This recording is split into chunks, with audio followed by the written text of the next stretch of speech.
Hi, welcome to Wild Edges Reflections.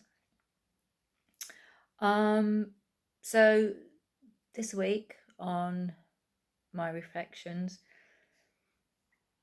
I want to share some stuff with you about burnout, and I'm sure you've experienced burnout at some stage.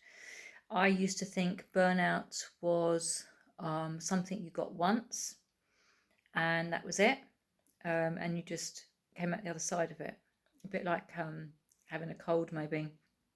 You get a cold and you don't get it again, or though perhaps that's not a good example because you can get a cold often. Anyway, regardless of that, I now know that burnout is something you can get frequently, often, just as life dictates, I suppose. And I find it interesting, really, because I often get burnout. And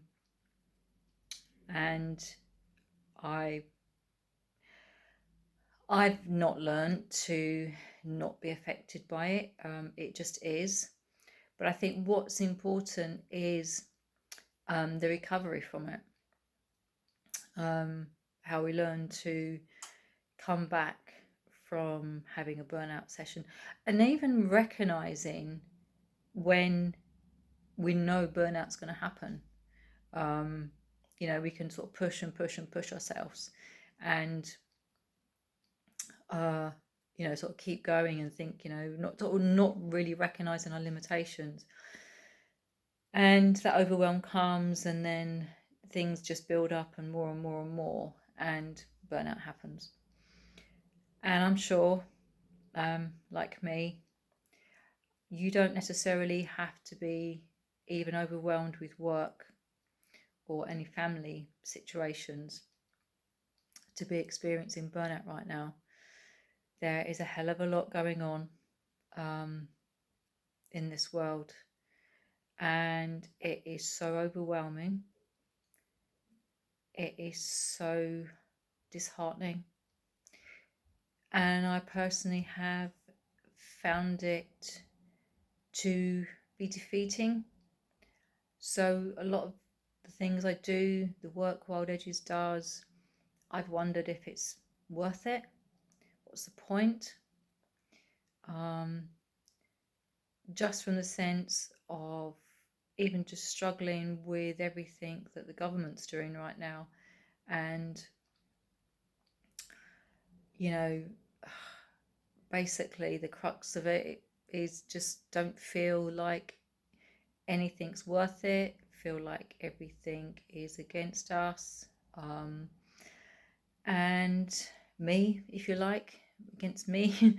But there are people that are part of Wild Edges. So, but I probably speak for you too. I mean, Wild Edges is just a grassroots movement, so we're small fry. But I often, look around and see what's happening and feel defeated. And then looking at it from a global perspective, I just get so sad. I cry, and I really don't know what to do. And that takes me to burnout sort of instantly. That overwhelm of just not knowing how to do anything, how to really support people to make things work. It feels like one of those wheels that gerbils or rabbits, not rabbits, although I have seen cats and rabbits on the wheels that you have in a pet cage, and the the mouse or the gerbil sort of runs on it, and they just go around and around and around. It kind of feels like that. And then I've just completed my first year of study of a 3-year course, and at the end of it, it talks about setting up your own practice and talks about burnout. So I found it really interesting, and I didn't realise, and I'd just like to sort of go through a little bit with you here. I didn't actually realise that there are 12 stages of burnout. And I'm just going to go through them with you and try not to bore you too much.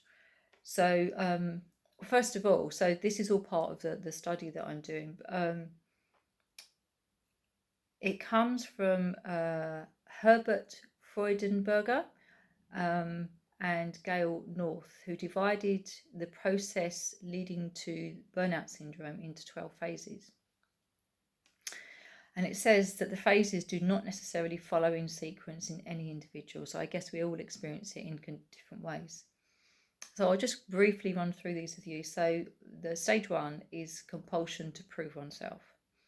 The start of the process is usually excessive ambition and a desire to prove oneself. This then starts to turn into determination and compulsion. And as I say, I'm not going to go into all of this. Stage 2 is working harder. Stage 3 is neglecting one's own needs. Stage 4, displacement of conflicts. And this basically means there is awareness that things are not right, but there is an inability to identify the source of the problem. Physical symptoms can start to emerge at this stage. Okay, so this is making sense. This is where the physical side of things starts to happen. Stage 5 is revision of values. There is a change in perception due to the isolation and avoidance of conflict, and the person's value system is revised. And then stage 6, denial of emerging problems. And this can be things like intolerance of others is seen, which can affect the perception of family and friends and colleagues. Stage 7 is withdrawal. Social contact is reduced to a minimum and feelings of hopelessness can occur. Definitely recognise a lot of these, I can tell you, that's for sure. Stage 8 is obvious behavioural changes. People can no longer ignore the changes. So people will notice this. People can no longer ignore the changes in the person, especially if they become shy and apathetic and start to internalise feelings. Stage 9 is depersonalisation. The person can no longer see their own needs or the needs of others. Stage 10, inner emptiness. The inner emptiness expands, and in order to counteract this, the person seeks activity in a desperate way. So this could be overeating, alcohol, drugs, whatever. Stage 11 is depression. I don't know if any of this is relatable to you right now. So stage 11 is depression. Burnout syndrome at this stage presents as depression. Stage 12, burnout syndrome. And this can lead to suicidal thoughts, suicidal thoughts can intrude as a means of escape. So this isn't somebody actually taking their own life, committing or following through with suicide. This is the intrusive thoughts that can come as a way to escape the emotional turmoil. And this can just result in total mental and physical collapse. And, you know, it could go on from there.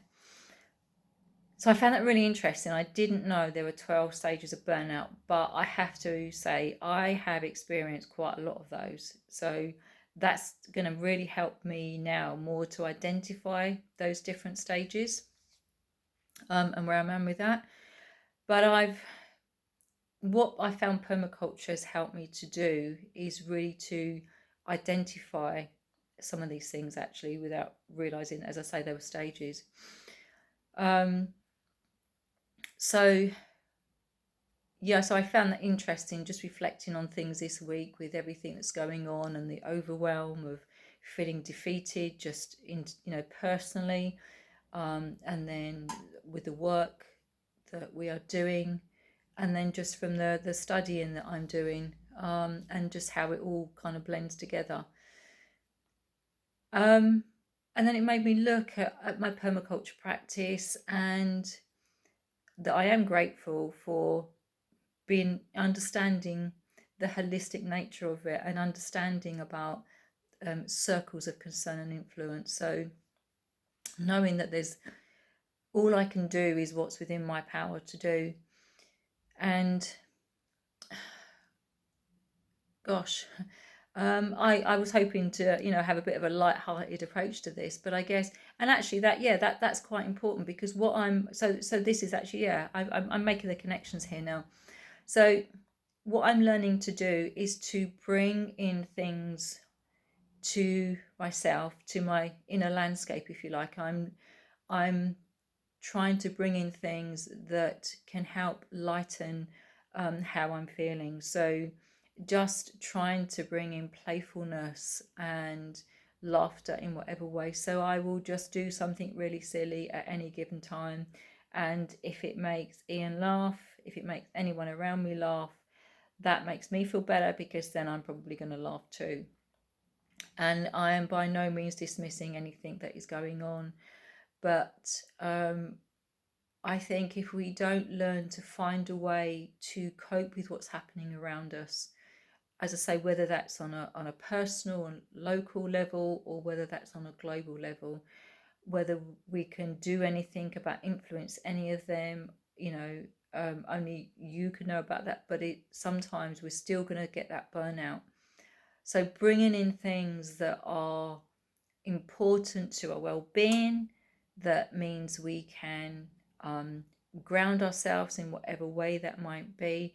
And if that's being a bit playful, I wake up in the mornings and my head is full of negativity, and probably because my cortisol levels are so high, which they are when you sort of wake up in the morning. And that's why I might decide to go for a run to help sort of burn a lot of that off. Just trying to bring in some kind of playfulness,